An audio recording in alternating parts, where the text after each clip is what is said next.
أعوذ بالله من الشيطان الرجيم. بسم الله الرحمن الرحيم.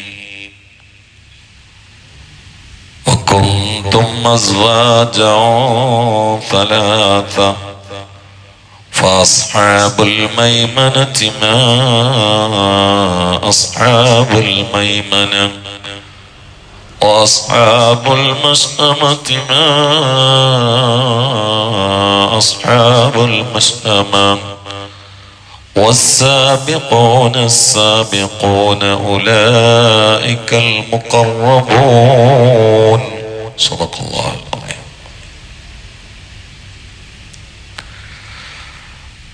സൂറത്തുൽ വാഖിയയിൽ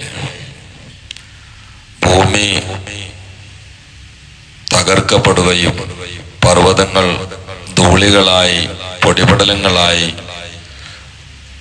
മാറുകയും ഒക്കെ ചെയ്താൽ ഖിയാമത്തിന്റെ അനന്തര സ്വഭാവമാണ് പറഞ്ഞുകൊണ്ടിരിക്കുന്നത്. അങ്ങനെ ആ അന്ത്യ പ്രകമ്പനവും പ്രളയവും ഒക്കെ സംഭവിച്ചു കഴിഞ്ഞാൽ വകുന്തും അസ്വാജൻ സലാസ, നിങ്ങൾ 3 വിഭാഗമായി തീരുന്നതാണ്. ലോകത്തുള്ള ഒരുപാട് പ്രത്യയശാസ്ത്രങ്ങൾ, ധാരാളം പ്രസ്ഥാനങ്ങൾ, ഓരോ പ്രസ്ഥാനങ്ങളിലും ധാരാളം ഗ്രൂപ്പുകൾ, അതിലെല്ലാം ലക്ഷങ്ങളായ ആളുകൾ, അങ്ങനെ എണ്ണിയാലൊടുങ്ങാത്ത കൊടികൾക്ക് കീഴിൽ, കളറുകൾക്ക് കീഴിൽ അണിനിരക്കുന്ന ലക്ഷങ്ങളായ അനുയായ വൃന്ദങ്ങൾ. അത് ഇന്നൊന്നല്ല, ഒരുപാട് കാലം മുതൽ തുടങ്ങി ഇനി കാലങ്ങളേറെ തുടരുകയും ചെയ്യുന്ന ഈ വന്നു പോകുന്ന മനുഷ്യ വിഭാഗങ്ങൾ മൊത്തം 3 വിഭാഗമായി മാറുന്നതാണ് അന്ത്യപ്രകമ്പനത്തിന് ശേഷം സംഭവിക്കുന്ന മറ്റൊരു സംഗതി. 3 വിഭാഗമായി മാറും. ഒന്ന് അസ്ഹാബുൽ മൈമനതി മാ അസ്ഹാബുൽ മൈമന. അസ്ഹാബുൽ മൈമന, മൈമന എന്ന് പറഞ്ഞാൽ വല്ലാത്ത സൗഭാഗ്യം എന്നാണ്, വിജയം, സൗഭാഗ്യം. അവ അസ്ഹാബുൽ മൈമന വിജയ പാർട്ടി, അല്ലെങ്കിലോ അസ്ഹാബുൽ മൈമന യമീൻ എന്നതിൽ നിന്ന് വന്നതാണ്. റൈറ്റിന്റെ ആളുകൾ, വലതുപക്ഷം. എന്നിട്ട് ഒരു ചോദ്യമാണ്, മാ അസ്ഹാബുൽ മൈമന, ആ വലതുപക്ഷം ആരാന്ന് അങ്ങേക്കറിയുമോ നബിയെ? അവര് ചോദ്യത്തിൽ തന്നെ അവര് വലിയ ആളുകളാന്ന് മനസ്സിലാവും. നമ്മൾ സാധാരണ പറയാറുണ്ടല്ലോ, പന്നിട്ട് സംസാരിച്ച ആരാന്നറിയോ? നാളത്തെ പരിപാടി എന്താണ് പരിപാടി എന്നറിയോ? അങ്ങനെ ഒരു ശൈലിയുണ്ട്. അത് ആ വിഷയത്തിന്റെ ഗൗരവത്തെയും ആഴത്തെയും പരപ്പിനെയുമാണ് എടുത്ത് കാണിക്കുന്നത്. മാ അസ്ഹാബുൽ മൈമന, അസ്ഹാബുൽ മൈമന ആരാന്നറിയോ? എന്നിട്ട് അള്ളാഹു പിന്നീട് അസ്ഹാബുൽ മഷ്അമയെ കുറിച്ചാണ് പറയുന്നത്. ഇവർക്ക് അസ്ഹാബുൽ മൈമന എന്ന് പേരൊക്കെപ്പെടാനുള്ള പ്രധാനപ്പെട്ട കാരണം, ഒന്ന്, ആദം നബി അലൈഹി ഇസ്ലാമിന്റെ മുതുകിൽ നിന്നാണല്ലോ മനുഷ്യന്മാരൊക്കെ ഉണ്ടായത്. അപ്പൊ ഈ പാർട്ടി ഉണ്ടായത് മുതുകിന്റെ വലത് ഭാഗത്ത് നിന്നാണ്. ആദം അലൈഹി ഇസ്ലാമിന്റെ മുതുകിൽ നിന്നാണ് എല്ലാരും ഉണ്ടാക്കിയത്. അപ്പൊ ഈ വിഭാഗത്തെ അള്ളാഹു തആല കൊണ്ടുവന്നത് വാപ്പന്റെ വലത് ഭാഗത്ത് നിന്ന് എടുത്തിട്ടാണ്. അതുകൊണ്ടാണ് അസ്ഹാബുൽ മൈമന എന്ന് പറയുന്നത്. അല്ലെങ്കിലോ നാളെ ഇവര് സ്വർഗസ്ഥരായ ആ സൗഭാഗ്യ പരിദേശയിൽ ഇരിക്കുമ്പോ അള്ളാഹുവിന്റെ അർശിന്റെ വലത് ഭാഗത്താണ് ഇരിക്കൽ. അതുകൊണ്ടാണ് അസ്ഹാബുൽ മൈമന എന്ന് പറയുന്നത്. വലത് ഭാഗത്താണ് ഇവർ ഇരിക്കൽ തന്നെ. അല്ലെങ്കിൽ അസ്ഹാബുൽ മൈമന എന്ന് പറയാനുള്ള പ്രധാനപ്പെട്ട മറ്റൊരു കാരണം, മിഅ്റാജിന്റെ രാത്രിയിൽ മുസ്തഫ നബി സല്ലല്ലാഹു അലൈഹി വസല്ലം ആകാശാരോഹണത്തിൽ പ്രഥമമായ ആകാശത്തിൽ ആദം അലൈഹി ഇസ്ലാമിനെ കണ്ടുമുട്ടിയത് ഇമാം ബുഖാരി റഹ്മത്തുള്ളാഹി ഉദ്ധരിച്ചിട്ടുണ്ട്. തഫ്സീർ കിതാബുകളിലൊക്കെ ഉണ്ട്. കണ്ടുമുട്ടിയ സമയത്ത് ആദം അലൈഹി ഇസ്ലാമിന്റെ മുന്നിൽ വലതുഭാഗത്ത് ഇടതുഭാഗത്തായിട്ട് 2 വിഭാഗം ആളുകൾ ഇരിക്കുന്നുണ്ട്. വലതുഭാഗത്തുള്ള ആളുകൾ പ്രകാശമയമായ മുഖത്തോടെ, ഇടതുഭാഗത്തുള്ള ആളുകൾ കരിവാളിച്ച മുഖത്തോടെയാണ്. ഈ വലതുഭാഗത്തുള്ള ആളുകളെ നോക്കിയിട്ട് ആദം അലൈഹിസ്സലാം ചിരിക്കുകയും ഇടതുഭാഗത്തേക്ക് നോക്കിയിട്ട് കരയുകയും ചെയ്യും. ജിബ്രീൽ അലൈഹിസ്സലാമിനോട് മുത്തു മുസ്തഫ സല്ലല്ലാഹു അലൈഹി വസല്ലം എന്താണ് ജിബ്രീൽ ഈ കാഴ്ചയുടെ അവസ്ഥ, ഇതിന്റെ നിജസ്ഥ എന്താന്ന് വെച്ചപ്പോ ഇസ്ലാം പറഞ്ഞത് അത് ആദം നബിയുടെ മക്കളാണ് മുത്തുനബിയെ. വലതുഭാഗത്തുള്ളവര് സ്വർഗസ്ഥരാണ്, സ്വർഗത്തിലേക്കുള്ള ആളുകളാണ്. ആ സ്വർഗത്തിലേക്കുള്ള ഈ ഭാഗം മക്കളെ കാണുമ്പോൾ വാപ്പക്ക് സന്തോഷമായിട്ട് ചിരിക്കുകയാണ്. ഇടതുഭാഗത്ത് ആ മുഖം കരിവാളിച്ചു കൊണ്ടിരിക്കുന്ന ആളുകൾ നരകത്തിലേക്ക് മാറ്റപ്പെട്ടവരാണ്. അവരെ കാണുമ്പോൾ വാപ്പക്ക് സങ്കടം കൊണ്ട് കരച്ചിൽ വരികയാണ്. അതിന്റെ ഒരു ചിത്രീകരണം അല്ലാഹു തആല ഹബീബിന് നേരത്തെ കാണിച്ചു കൊടുക്കുകയാണ്. കാരണം ഈ കാലം സ്ഥലം എന്നതൊക്കെ മനുഷ്യർക്കിടയിലുള്ള മറയാണ്. അള്ളാഹു ത്രികാലജ്ഞനാണ്, സ്ഥലകാല അതീതനുമാണ്. അവന് ഇന്ന് നാളെ മറ്റന്നാള് ഇന്നലെ എന്നുള്ളതൊന്നും അള്ളാഹ്ക്കില്ല. കാരണം കാലത്തെ സൃഷ്ടിച്ചത് അള്ളാഹുവാണ്. പിന്നെ ലാ തസ്ബുദ്ദഹ്റ ഇന്നമാന ദഹ്റ എന്നൊരു ഖുദ്സിയ ഹദീസ് ഉണ്ട്. അതിന് ചില ആളുകൾ നിങ്ങൾ കാലത്തെ പഴിയാരുത്, കാലം തന്നെ ഞാനാന്ന് അർത്ഥം വെക്കും. അബദ്ധാണത്. കാലം ഞാനാണെന്നല്ല, കാലത്തെ നിയന്ത്രിക്കുന്നത് ഞാനാണ് എന്ന്. കാലത്തെ സൃഷ്ടിക്കുന്നതും നിയന്ത്രിക്കുന്നതും അള്ളാഹുവാണ്. കാലത്തിന് മുമ്പ് അള്ളാഹു ഉണ്ട്. അതുകൊണ്ട് അള്ളാഹു കാലത്തിന്റെ കൂട്ടിലല്ല. അപ്പൊ അള്ളാഹ്ക്ക് ഇന്ന് നാളെ മറ്റന്നാൾ എന്നൊന്നുമില്ല. ആ ഒരു അവസ്ഥയിലേക്ക് മിറാജിന്റെ രാത്രിയിൽ കാലമാകുന്ന കർട്ടൻ മുത്തുനബിക്ക് അങ്ങ് നീക്കി കൊടുത്തപ്പോൾ ഇത് കണ്ടു എന്ന് മനസ്സിലാക്കുക എന്നല്ലാതെ അത് ഇഴകേറി ചിന്തിച്ചാൽ നമ്മുടെ ബ്രെയിൻ കപ്പാസിറ്റി കുറവാണ്, ഉൾക്കൊള്ളാൻ കഴിയില്ല. പല കാര്യങ്ങളും അങ്ങനെയാണ്, ആ കൂട്ടത്തിൽ ഇതും അങ്ങനെയാണ്. ഏതായാലും അവിടെ വലതുഭാഗത്താണ് ഇവിടെ ഇരുന്നത് എന്നത് കൊണ്ടാണ് ഇവരെ അസ്ഹാബുൽ മൈമന എന്ന് പറയുന്നത്. അല്ലെങ്കിൽ ഇവരെ അസ്ഹാബുൽ മൈമന എന്ന് പറയാനുള്ള മറ്റൊരു കാരണം മഹാന്മാര് പറയുന്നത് ഇവർക്ക് നാളെ മനുഷ്യരുടെ എല്ലാ പ്രവർത്തനങ്ങളും വാക്കുകളും ഫയലിൽ റെഡിയാണല്ലോ, കൃത്യമായിട്ട് രേഖപ്പെടുത്തിയതാണ്. ആ കിതാബ് കൊടുക്കുന്ന സമയത്ത് ഇവർക്ക് വലത്തെ കൈ കൊടുക്കുന്നതാണ്. വലത്തെ കയ്യിൽ കിതാബ് കിട്ടിയാൽ അൽഹംദുലില്ലാ വിജയം ഉറപ്പായി. പിന്നൊന്ന് വായിച്ചു കൊടുത്താൽ മതി. ഇവർക്ക് കിട്ടിയാൽ വലത്തെ കയ്യിലാണ് കിതാബ്. ആ കൂട്ടത്തിൽ അള്ളാഹു നമ്മളെ ഉൾപ്പെടുത്തട്ടെ. നമ്മളതിന് യോഗ്യരായ സാഹസിലുണ്ടാകും. അള്ളാഹിന്റെ ഔദാര്യം കൊണ്ട് പടച്ചോനയിൽ നമ്മൾ ഉൾപ്പെടുത്തട്ടെ. ബിൻ നബിയിൽ മുസ്തഫ മുഹമ്മദ് സല്ലല്ലാഹു അലൈഹി വസല്ലം. ആ വലത്തെ കയ്യിലാണ് ഇവർ ഗ്രന്ഥം വാങ്ങുന്നത് എന്നതിനാൽ നേരത്തെ അവർക്ക് അസ്ഹാബുൽ മൈമന എന്ന് പേരിട്ടതാണ്. ഇങ്ങനെ ഒരുപാട് കാരണങ്ങൾ മഹാന്മാർ പറയുന്നുണ്ട്. അതാണ് അള്ളാഹു മുത്തുനബിയോട് ചോദിക്കുകയാണ്, ഫസ്ഹാബുൽ മൈമനതി മാ അസ്ഹാബുൽ മൈമന. അസ്ഹാബുൽ മൈമന ആരാന്ന് അങ്ങേക്ക് അറിയുമോ നബിയേ?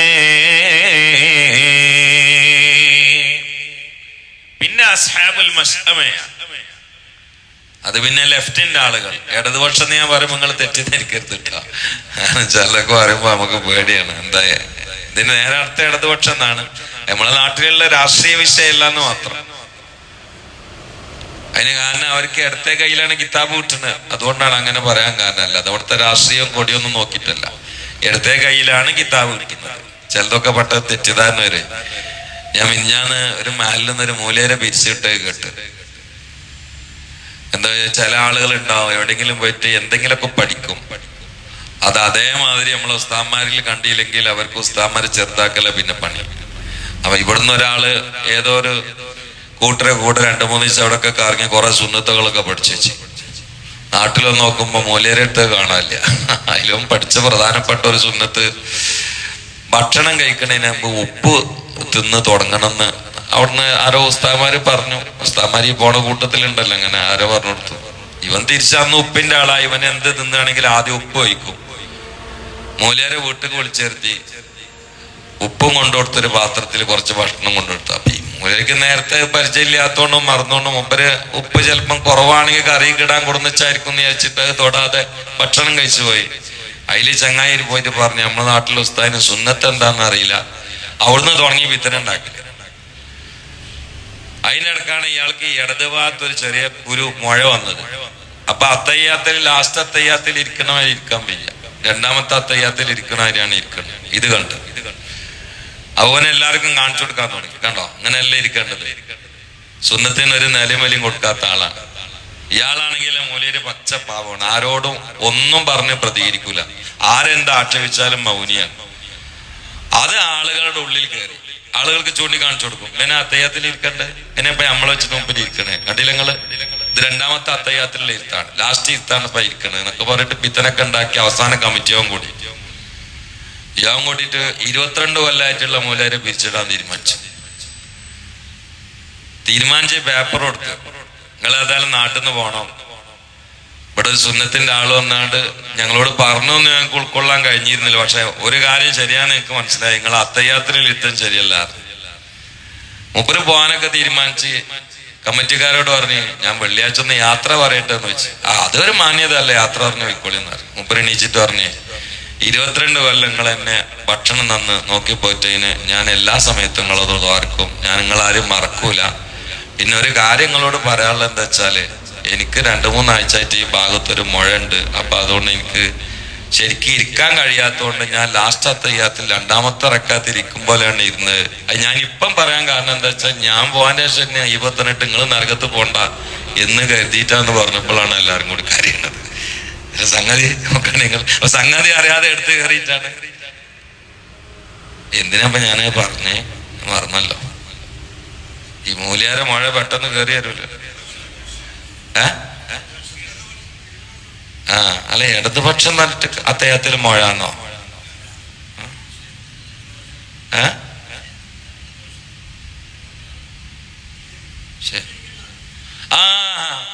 അതെ അതെ, ഇടതുപക്ഷം എന്ന് പറയുമ്പോൾ തെറ്റിദ്ധരിക്കേണ്ട വിഷയം പല സ്ഥലത്തും അങ്ങനെ വരുമല്ലോ. അപ്പൊ ഇവിടെ ഇടതുപക്ഷം എന്ന് പറയാൻ ഇടത്തെ കയ്യിൽ കിതാബ് കിട്ടിയിട്ടാണ്, വേറൊന്നുമല്ല. അള്ളാഹു അതിനെ തൊട്ട് നമ്മളെ കാത്തുരക്ഷിക്കട്ടെ. പടച്ചോനെ കിതാബ് കൈ കിട്ടിയ സുഹൃത്തുക്കൾക്ക് പറയുന്നുണ്ട്, മനുഷ്യന്മാര് നിങ്ങൾ കിട്ടിയാൽ പറയുന്ന ഒരു വലി ഉണ്ടാവും, മാലി ഹാദൽ കിതാബ് ലാ യുഗാദിറു സഗീറത്തൻ വലാ കബീറത്തൻ ഇല്ലാ അഹ്സാഹാ. അല്ലാഹ്, എനിക്ക് നാളെ വണ്ടിന്റെ 3-4 ഫൈന് വന്നിക്കണ്. നോക്കുമ്പോ സീറ്റ് ബെൽറ്റ് ഇടായിട്ടാണ്. ഞാൻ ആദ്യം കൊണ്ടാണ് പറഞ്ഞു നോക്കി, സീറ്റ് ബെൽറ്റ് ഇടാതെ പോലെ ചെല്ലോ. ഫൈന് കൊണ്ടുവന്നപ്പോ പോട്ടത്തിൽ അങ്ങനെ കുത്തിരിക്കണ ഇടാതെ. ഇനി എന്തെങ്കിലും പറയാൻ പറ്റുമോ? ശുചായിട്ട് ബെൽറ്റ് ഒന്നും ഇടാതെ ഞാൻ ചങ്ങായി അങ്ങനെ ഇരിക്കണ്ടേ, ഓനിട്ടില്ല. ഇനി ആരോടെങ്കിലും പറയാൻ പറ്റുമോ? സുബ്ഹാനമഞ്ചല്ല നോക്കണം നിങ്ങള്. ഇതിപ്പോ ഈ ദുനിയാവിലെ കിതാബാണ്. നമ്മൾ നിഷേധിക്കുമ്പോഴേക്ക് സാധനം ഫോട്ടോ സഹിതം ഇങ്ങോട്ട് വരികയാണേ. അപ്പൊ ഇവിടെ നമുക്ക് ഇങ്ങനെയൊക്കെ ചെയ്യാൻ പറ്റുമെങ്കിൽ അവിടുത്തെ കാര്യം നോക്കാൻ നിങ്ങൾ. മാലി ഹാദൽ കിതാബ്, ഞാൻ സത്യത്തിൽ ആ ഫോട്ടോ കണ്ടപ്പോ ഞാനിത് പറഞ്ഞു പോയി, എന്താ മാലി ഹാദൽ കിതാബ് ലാ യുഗാദിറു സഗീറത്തൻ വലാ കബീറത്തൻ ഇല്ലാ അഹ്സാഹാ. ഓരോ അങ്ങാടിന്ന് ഇടാത്തതും കൃത്യത്തിൽ കാണുന്നുണ്ടല്ലോ. അതെന്തോ ഒരു അത്ഭുതമുള്ളതാണ്. ഈ അമ്മക്ക് ഇവിടെ ചെയ്യാൻ പറ്റുമെങ്കിൽ പടച്ചോനെ അതിനേക്കാളും വലിയ സംവിധാനങ്ങളൊക്കെ ഉണ്ടാവൂലേ? മനുഷ്യന്റെ എല്ലാ നോട്ടവും നോക്കും അടക്കവും സംസാരവും ഒടുക്കവും ഇരുത്തോ അനക്കവും തോണ്ടലും പിച്ചലും സ്വകാര്യം പറഞ്ഞത് ഇറ്റത്തൊപ്പിച്ചതും വെളിച്ചത്തൊപ്പിച്ചതും വായിൽ അടച്ചിട്ടും എല്ലാം റെഡിയാണ്. സുബ്ഹാനല്ലാഹ്. ഈ കയ്യിൽ കിതാബ് ഇട്ടിട്ട് പേടി കുടുങ്ങിയ മനുഷ്യന്മാർക്ക് ഒരു വലിയുണ്ട് എന്ന മാസ്റ്ററിയില് ആറ്റും കണ്ട് ഇളകിയിട്ട് മേപ്പോട്ടേക്ക് പോകുന്ന വലിയില് എങ്ങനെയായിരിക്കും വലി? വലിന്റെ ഊക്കിലെ ഹാർട്ട് കണ്ട് ഇളകിയിട്ട് മേപ്പോട്ടേക്ക് പോകുന്ന. പിന്നെ എന്താന്ന് ഓർമ്മയില്ല. ഇന്നലെ ഞാന് കുളിക്കാൻ വേണ്ടിയിട്ട് അസറിന് ശേഷം ഞാൻ പരിപാടിക്ക് പോണതിന് മുമ്പ് കുളിക്കും. എല്ലാ പരിപാടിയിലും കുളിക്കൂല എന്നതിന് അർത്ഥമല്ല കേട്ടോ, ഞാൻ അങ്ങനെ പറഞ്ഞു നടക്കരുതേ. പോണതിന് മുമ്പ് കുളിക്കും പറഞ്ഞാണ്. അപ്പൊ ഇങ്ങനെ കുളിച്ചു വരുമ്പോ ഞാൻ ആ പറമ്പിന്റെ ആ ഭാഗത്ത് നോക്കിയപ്പോ കുറെ പോത്തുകളെ കണ്ടവിടെ തിന്നണ്. ഒന്ന് മറ്റതിൻ്റെ അടുത്തേക്ക് ചാറിന് ആഴോണം കുത്തോടിന്. അപ്പൊ ഞാൻ അങ്ങനെ എന്ത് വെച്ചു, ഇതന്നല്ല ഇപ്പൊ ഇന്ത്യ അവസ്ഥ. ഐറ്റിങ്ങളിപ്പോ പെരുന്നാക്ക് എന്ത് ചെയ്യാനുള്ളതാണ്? അറക്കാനുള്ളതല്ലോ. കുറെ മലക്കുകൾ കൊടുന്ന് പിടിച്ച് കെട്ടിട്ട് അതാ അതിലുള്ള ജിബിരിയിലാണ് ഇരിക്കണത്. ഇത് കന്നാളെ കൊടുന്നതിലേ. അപ്പൊ ഐറ്റിങ്ങളൊക്കെ കൂടി കൊടുന്ന് കെട്ടിയിട്ടാണ് അവിടെ. ഇതിപ്പോ ഒന്നാം പെരുന്നാക്ക് തട്ടിപ്പോള്ള സാധനങ്ങളാണ്. ഇതൊന്നും അവരെ ബോധത്തിലില്ല. അവര് പുല്ലുന്നണ്, ആണ്ടുകൊണ്ട് ഓടണ്, പരസ്പരം കുത്തൂടണ്. അപ്പൊ അതിലൊരു പോത്ത് നേരെ വന്നാണ്ട് ഇന്നങ്ങനെ നോക്കി. എന്റെ മനസ്സിലിങ്ങനെ തോന്നുന്നു, ഞാനും ഈ സംഗതിയില് ഏകദേശം ഒരുപോലെയാണ്. കാരണം അതിലേക്ക് ഏതായാലും ബെല്ലിരുന്നാൾ വരെയെങ്കിലും ആയുസുണ്ട് അല്ല. പറവ് അതിന്റെ മുമ്പ് ഏതായാലും നടക്കൂലല്ലോ. എനിക്കിപ്പോ 60 വരെയെങ്കിലും ആയുസുണ്ടോന്ന് ഉറപ്പില്ല. എന്നിട്ട് ഞാൻ തിന്നണ്, കുടിക്കണ്, ഉറങ്ങണ്, ചാടണ്, ഇന്റേതായ പരിപാടികളൊക്കെ ഞാൻ നടത്തണ്. ഒരു ബോധം എന്നുള്ളത് നാളത്തെ കുറിച്ച് എനിക്കില്ല. അപ്പൊ ഞാൻ ആ പോത്തിനോട് ഇങ്ങനെ പറഞ്ഞു, പോത്തെ ശരിക്കുള്ള പോത്ത് ഇല്ല, ഞാൻ തന്നെയാണ് എന്ന് പറഞ്ഞു. ശരിക്കൊക്കെ കൂടി ചിന്തിച്ച യാതൊരു സമാധാനം നമുക്കില്ലല്ലോ. കാരണം ഫയലൊക്കെ വരാൻ പോകണൊക്കെ റെഡിയാണ്. അവിടെ അസ്ഹാബുൽ മശ്അമയിൽ പെട്ടാൽ നരകാണ്, അസ്ഹാബുൽ മൈമനയിൽ പെട്ടാൽ സ്വർഗാണ്. അത് പെടുമെന്നുള്ളതിന് യാതൊരു തെളിവില്ല.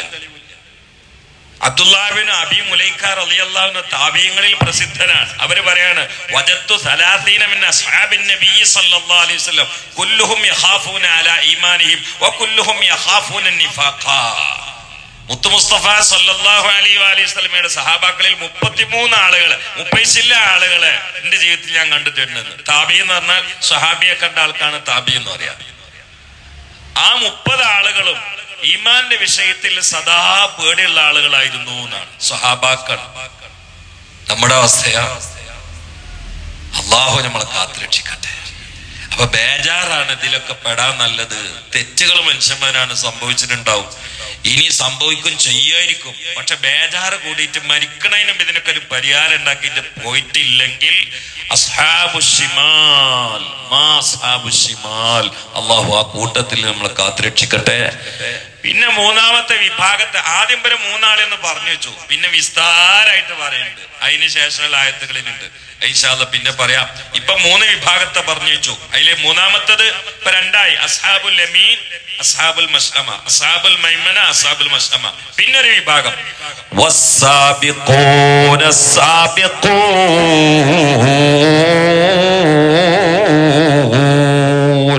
സാബിഖീൻ. എന്നിട്ട് അല്ലാഹ് ഒന്നും കൂടി പറഞ്ഞു, അസ്സാബിഖൂൻ, ഓലാണ് സാബിഖീങ്ങൾ. ഇവരാണ് കുട്ടികള്, ഇവരാണ് വിദ്യാർത്ഥി, ഇവനാണ് കളിക്കാരൻ, ഓനാണ് അടിക്കാരൻ, വടംവലിയിലെ ഓൻ വലിക്കാരൻ എന്നൊക്കെ പറയില്ലേ. മൂന്നാമത്തെ പാർട്ടിയെ കുറിച്ചല്ല പറയാ, ഓലാ മുൻകടന്നവര്. എന്നിട്ട് പറയാ സുല്ലത്തും മിനൽ അവ്വലീൻ വഖലീലും മിനൽ ആഖിരീൻ. ആദ്യത്തെ വിഭാഗത്തിൽ നിന്ന് കുറെ ആൾക്കാരും അവസാന കാലാവുമ്പോഴേക്ക് കുറച്ച് ആൾക്കാർ ഈ കൂട്ടത്തിൽ ഉണ്ടാവുള്ളൂ. മുൻകടന്നവർ VVIP, very very important person, സാധാരണ വിഭാഗത്തിൽ പെടുത്താൻ പറ്റൂല. പരലോകത്തെ വലിയ ആളുകൾ അവരാരാന്നൊക്കെ ഇൻഷാ അല്ലാഹ് വരുന്ന ആയത്തുകളിൽ പറയുന്നുണ്ട്. അള്ളാഹു അതില് നമ്മള് അത് സത്യത്തില് ഒരു ഹദീസ് കൊണ്ട് മനസ്സിലാവും ആരാണെന്ന്. വഅദനില്ലാഹു സുബ്ഹാനഹു വതആല അൻ യുദ്ഖിലൽ ജന്നത മിൻ ഉമ്മത്തി 70,000 മുഹമ്മദ് മുസ്തഫ. എന്റെ ഉമ്മത്തിൽ 70,000 ആളുകളെ ഒരു ഹിസാബില്ലാതെ അള്ളാഹു സ്വർഗത്ത് കടത്തുന്ന എന്നോട് വാക്ക് പറഞ്ഞിട്ടുണ്ട്. അവരാണ് ഈ സാബിത്തൈങ്ങൾ. അതിൽ ഓരോ 1000-ന്റെയും കൂടെ 70,000 ആളുകളുണ്ട്. അപ്പൊ കുറച്ച് കൂടുതലുണ്ട്. അതൊക്കെ ആദ്യ വിഭാഗത്തിൽ കുറെ ആളുകൾ ഉണ്ടാവും. അതിന്റെ നേതൃത്വം മഹാനരായ അബൂബക്കറിന് സിദ്ദീഖ് റളിയല്ലാഹു അൻഹു. അതിലൊക്കെ ഒന്ന് അടിച്ചു കയറാൻ അള്ളാഹു നമുക്ക് തൗഫീഖ് ചെയ്യട്ടെ. നബിയിൽ മുസ്തഫ മുഹമ്മദ് സല്ലല്ലാഹു അലാ മുഹമ്മദ് സല്ലല്ലാഹു അലൈഹി വസല്ലം, സല്ലല്ലാഹു അലാ മുഹമ്മദ് സല്ലല്ലാഹു അലൈഹി വസല്ലം, അല്ലാഹുമ്മ സല്ലി അലാ മുഹമ്മദ് യാ റബ്ബി സല്ലി വസല്ലം. എവിടെ ദുആക്കണ?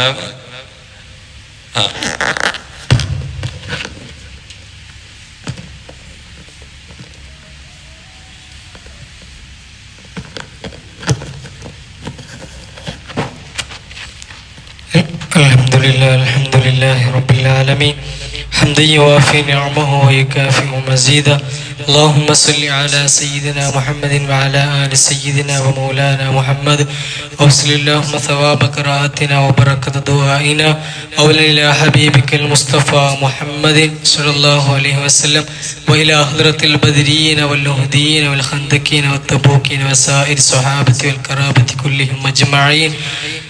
واغفر لنا ولوالدينا ولمشايخنا ولأساتذتنا وإلى من دفنوا أوالينا ولجميع المؤمنين والمؤمنات آمين برحمتك يا أرحم الراحمين.